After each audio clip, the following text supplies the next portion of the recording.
Millions of African school children are unable to learn because of hunger.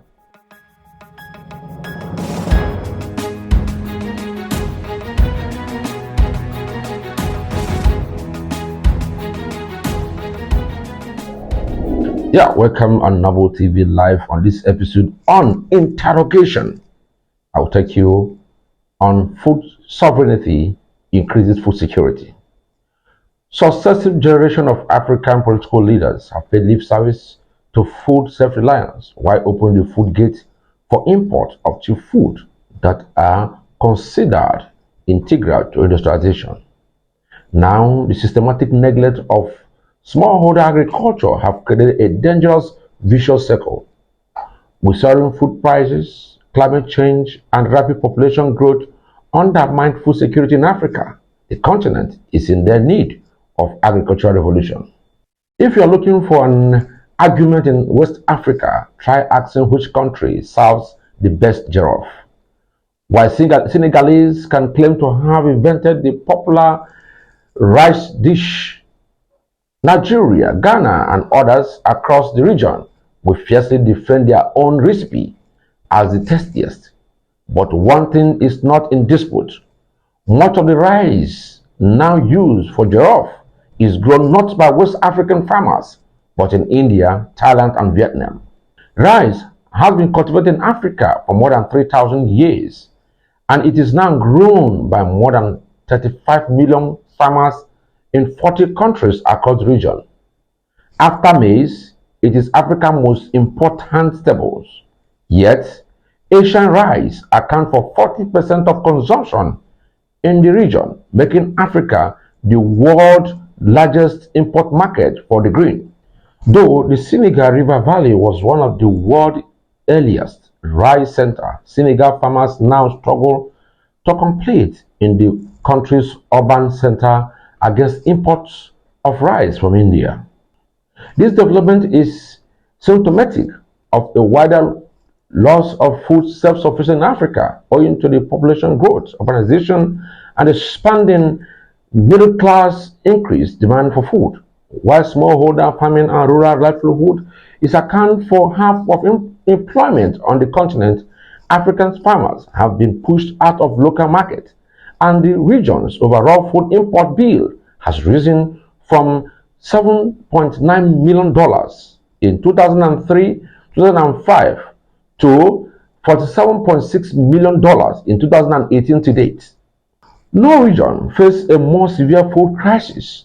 1 in 5 Africans, some 250 million people, most of them in rural areas, are going hungry.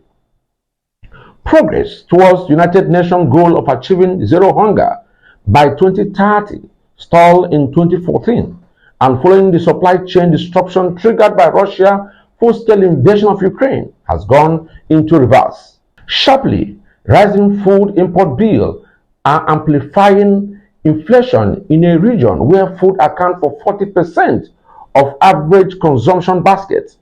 Millions of people are being pushed into poverty in Africa. The war in Ukraine has exposed the vulnerability that comes with dependency on food imports. That vulnerability is the product of failed development model.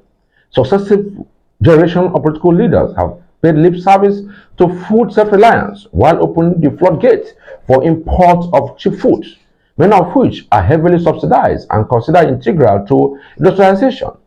The systematic neglect of smallholder agriculture has created a vicious cycle, weakening urban-rural linkage, trapping farmers in poverty, and leaving urban population dependence on volatile world markets. Building self-reliance food system capable of providing healthy, affordable diets to all will take nothing less than a transformation of agricultural sector. Current yields are too low neither to meet the region's growing demand for food or to support more reliant rural livelihood. In Bangladesh, a hectare of farmland produces an average of 5 tons of rice per harvest, which is more than double the level Nigerians. Similarly, yield for maize, the main food staple in Eastern and Southern Africa, are less than half the average of South Asia. Moreover, the yield gap between Africa and Asia have widened over the last 20 years. Climate change is compounding the problem. We are already witnessing more protracted and intense droughts, less predictable rainfall, flood, and the climate-related spread of pests like the plague of desert locust and devastated crops in Eastern Africa in 2019. Dependency on rain-fed farming system is a risk multiplier for Africa. Modeling imported by the International Panel on Climate Change points to potential yield losses in the range of 10 to 30% for food staples like maize, millets, and of course the soya milk. Many of the policies and technology needed to close African yield gap and address climate threats are well known. The CGIAR, the world's largest global agricultural research organization, has developed a high-yield, climate-resilient and pest-resilient seed tailored for agroecological conditions across Africa. More than 2 million smallholder farmers are already growing drought-resilient maize, variants ranging from their yield gap by 20 to 30% gap. The African Rice Center has produced more than 80 new rice varieties. These include maturing seed, which provide a seed of food with higher protein content than standard variety in the pre-harvest hunger period. Yields are comparable to those in Asia.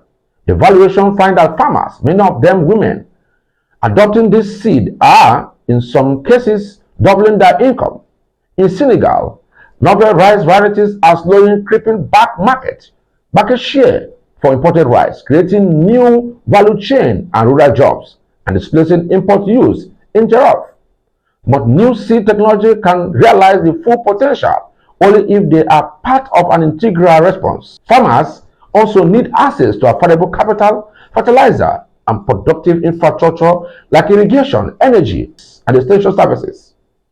All matter stands, African farmers, notably women, are poorly served in this area. Connecting the dots between food, self-reliance, and social protection can create win-win scenario. Millions of African school children are unable to learn because of hunger. Providing them with nutritious food from local producers will simultaneously combat malnutrition, improve learning, and create predictable market for farmers, attracting the investment needed to raise production. The Kenyan government has already set a benchmark, pledging to provide universal food meal by 2030. Of course, this is where I'm going to stop on this wonderful episode of Interrogation. Next time, I'm going to take you on a more expansive episode of food sovereignty and food security in Africa. My name is Chidi Peters. Don't forget to like, share, subscribe, and press on that notification button for constant updates. This is Noble TV Live, and bye-bye.